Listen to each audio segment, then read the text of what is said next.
Yeah, hello and welcome back. It's nice to have you here again. Let's talk about business taxation again, and we are still at part 4, first ideas for an economic analysis. And well, we have already spoken about which gross profit you need to produce a certain net profit. We talked about certain comparisons of legal forms. One also might have the idea to compare the tax burden in different countries. Naturally, especially you, if you study international taxation and law, will probably be interested in instruments, how you can compare the legal or the tax situation at different locations. So that would be a great basic idea, a kind of a problem to which you can apply, or a decision problem to which you can apply your knowledge. So if, let's say, location A, state A has a tax rate of 30%, state B has one of 20% only, then the question might be, how much money before tax must an investment in state A with the higher tax rate generate in order to have the same net return as an investment in state B, and so to be equally attractive for an investor um, as the investment in state B with the lower tax rate? Well, that's a question. So the question means you just have to look for the necessary gross profit before tax. We had a formula for that. You look to the net profit remaining, and then you see, well, if you want 100 to remain after tax, then here you have our formula for the necessary gross profit, 1 divided by 1 minus the tax rate. And so for our state A, the result would be, if there is a 30% tax rate, you need 142.85 before tax in order to have 100 net left over. For state B, it would be 100 divided by 0.8, that's 125, so less, naturally. So 17 units before tax must be produced in addition, so that state A can be equally attractive in comparison to state B. Naturally, that's possible. For example, if you think about a hotel business, naturally, if state A is a location, sunny, strands, beach, everything fine, huh? And state B, the hotel location is cloudy weather, hmm, um, muddy streets, people in a strange mood running around. Okay, then perhaps it is very easily possible to obtain more gross income in state A, but it depends then on the differences between the locations, naturally. If there are differences which can compensate for that tax incurred difference. And so you can say, okay, state A will only be attractive enough if it can generate more gross profit, due to which circumstances soever, but you need that. Well, if you try to find a percentage, so you could say, well, if we compare 142.85 to 125, then you find out state A must be able to generate at least 114.28% of that profit which one needs to invest in state B. So from this we can conclude location A is attractive for investors only in all those sectors where, irrespective of Y, you can produce a gross return which is at least higher by 14% or more than the return from an investment in state B. So that's a nice conclusion which you can draw from the difference of the tax rates. And now it strongly depends on which sector you are active in. For example, if that's the hotel sector and the one country is sunny and there's happiness all around, and the other country is indeed cloudy, rainy, strange mood of people who run around there and serve the people, then it might be that you can generate that additional gross profit easily in state A.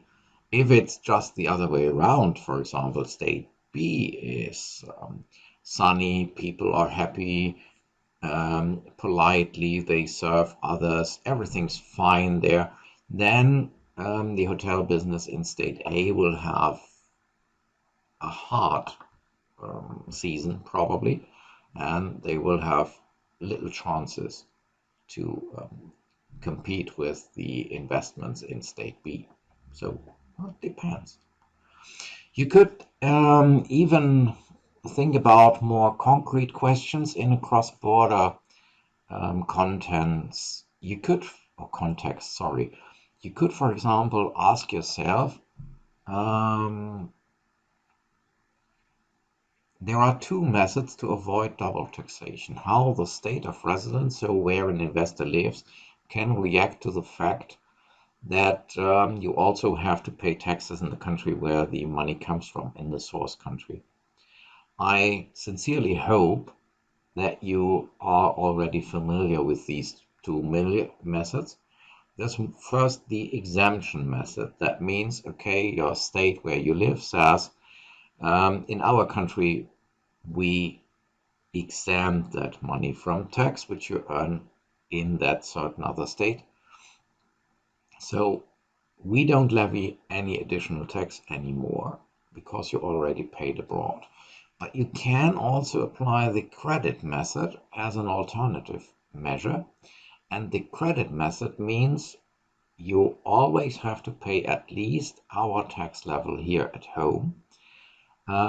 You can deduct the foreign taxes from the tax liability up to our own tax level. So that means, in principle, you pay the local tax abroad. And if the local tax is lower than our tax, you have to pay the additional amount, the difference between the local tax and our tax level, to your home state still. So to us. So you can conclude that if you invest in the foreign country and the exemption method is applied, only the foreign tax rate will apply. So that means the gross profit which you investing in state A need to generate a given net profit is exactly the same as a local competitor. Now, in case of the application of the credit method, you have to pay more if your tax rate in your residence state is higher. We can have a look to what that means concerning the necessary gross profits. For example, if state of residence has a tax rate of 40% and the state where you invest your money only has a tax rate of 20%, how much better must then be the investor from state R with regard to any local competitor who lives in the state where the money is earned and who only pays 20%? In order to have the same chances to generate a comparable net profit and so to have the same chances to reinvest and grow with their enterprise.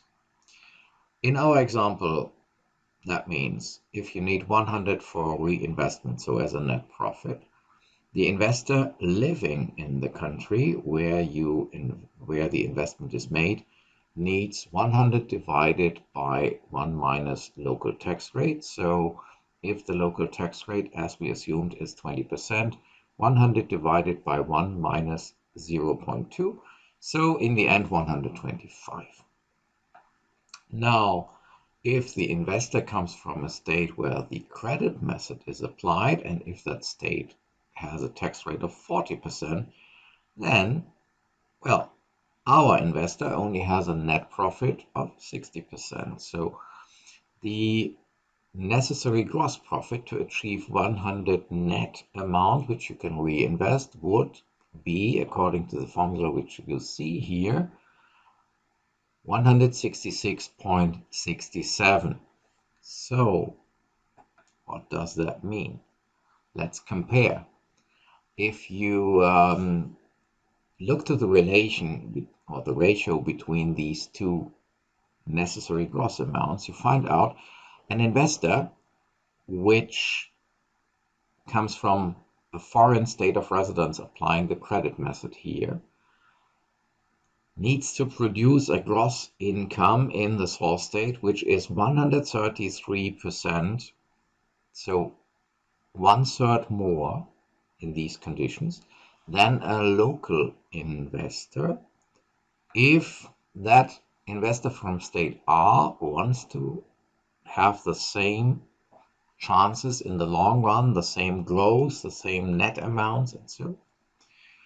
So you could say if you apply the credit method, your people have in the local market only a realistic chance to compete successfully in the long run with local competitors if your people are at least 1/3, 33% better in doing their business there under the local conditions than the local competitors. That's not so easy, ladies and gentlemen. It might be possible. Imagine you are an investor, perfectly educated, trained for the job, and you bring special knowledge to a location, and all your local competitors, well, they are at a knowledge level which says, okay, they just got familiar with the invention of the wheel, and probably their kind of cars is still a horse.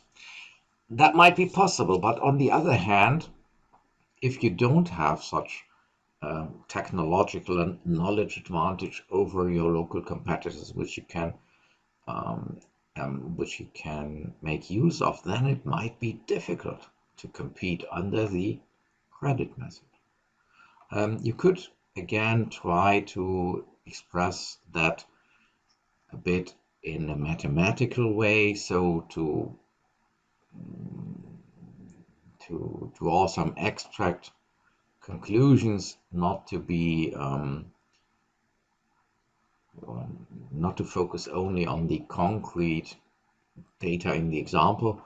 So if a state applies the credit method, then the investor has to pay a tax amount to the state of residence, which is the minimum of either 0. If the foreign tax rate in the source country is already higher, then you have no final payment to your residence country, or it's the amount of the difference between the local tax rate and the tax rate of the state of residence. So you can express it with that term, with RR being the tax rate in the residence state and RS the tax rate in the source state.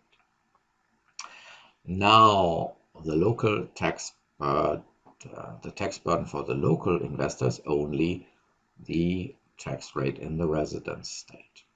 And the necessary gross profit a local investor needs to generate is only 100 divided by 1 minus RS.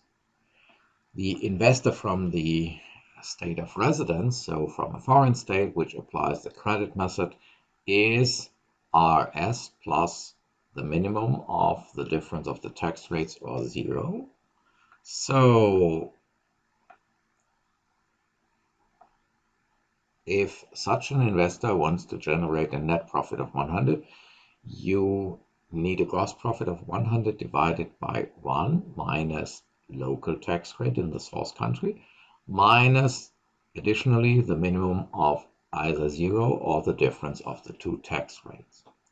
Consequently, the ratio of how much more the foreign investor has to produce in form of gross profit before tax can be expressed by the ratio between the two gross profits, 100 divided by 1 minus the source state tax rate and the additional payment which you have to do to your state of residence, in relation to 100 divided by 1 minus source state tax rate.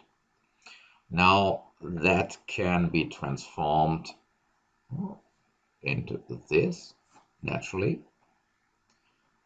and that can be simplified by eliminating the 100 by 1 divided by 100, so you end up with that formula, and that simply means it's the relation between 1 minus local tax rate, source state tax rate, divided by 1 minus resident state tax rate for all tax rates in the residence country which are higher than the source state. Whereas if it's different, if it's lower, then it would be equal to 0. So then you would have a 1, probably 1.0 as a result.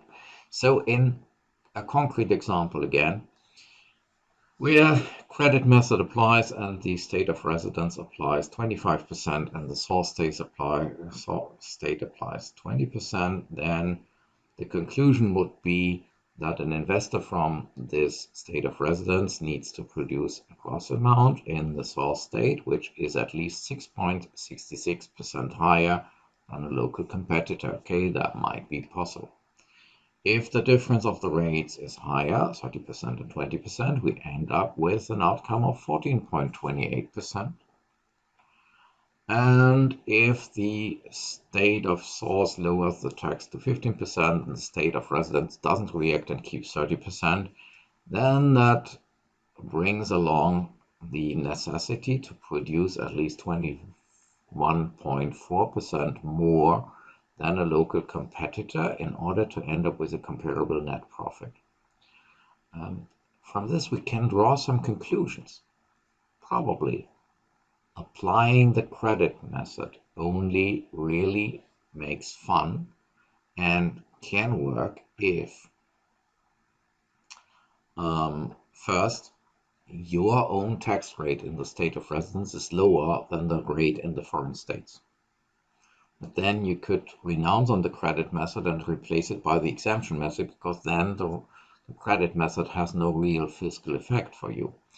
Or you can only apply it if you can be sure that your own investors have, if they invest in the foreign country under the local conditions, under the local laws, that your own people still have an advantage from somewhere, wherever, which allows them to be far more productive than their local competitors. If you cannot be sure of that, you have only one possible reaction, because then you can not increase the difference to the local tax rate too much, which means if you apply the credit method to your the worldwide income of your people, and they invest all over the world, and you have 40% tax rate and the other countries go down to 15%, that would mean that your investments or the investments of your people in the foreign location has a strong disadvantage. That in order to have equal chances, your people would have to be in the foreign country under the foreign conditions, far more productive than the foreign competitors. If you cannot be sure of that, your only possible reaction in a kind of worldwide taxation with credit method would be you have to narrow the gap between your own tax rate and the local tax rates. If the gap gets too high, then the additional productivity which your people must generate in order to survive in the local market gets too high, and so that would entail an enormous financial disadvantage. So you see, asking yourself some nice economical questions under the aspect of business taxation analysis or so, just asking some economic questions might bring along some interesting insights. If you have the exemption method, probably you can react, well, you are not so highly dependent on the tax rate of others, because then your people in the foreign market always have the same possibilities to generate a comparable net amount with the local competitors. If you apply the credit method, that possibility is gone. So you are more restricted in what you can do as a legislator by the foreign conditions in the rest of the world than in case of the exemption method. So, might be interesting. And the most interesting effect from my side is the problem under the credit method is that additional productivity is not a productivity which you have at home. For example, if you compare, can Germany survive a tax rate of 50%, whereas other countries have a tax rate of 20%? The answer is yes. Is the gross productivity in Germany, if that's higher than in that foreign desert country, then that's easily possible. Huh? But the problem here is, if you apply the credit method, that would mean somebody who works now, who invests in that desert country with the local productivity, has to achieve higher productivity than the foreign investors from that location. And that makes life more and more difficult for your people. That only can be granted or achieved under very special conditions, which would perhaps be a nice topic for research. Under which circumstances and by what differences in how you can do a local investment as a foreigner or as a local person, by which differences can such a necessary additional productivity be achieved at all? Yeah, that was my small thoughts on business administration analysis or so, or economic analysis of some tax data here. Hope you found that interesting. If not, you can rejoice. Now it's again over. I thank you for watching. If you did watch it, I would suppose if you reach that end of that small little video and hear me now, you did this. And here is somebody interrupting me at the right point of time. So, another motivation or another reason to stop now and skip the whole, and end the whole thing. Would be nice to see you again on the channel. Thanks for watching. Have a nice day and hope to see you again soon. Thanks.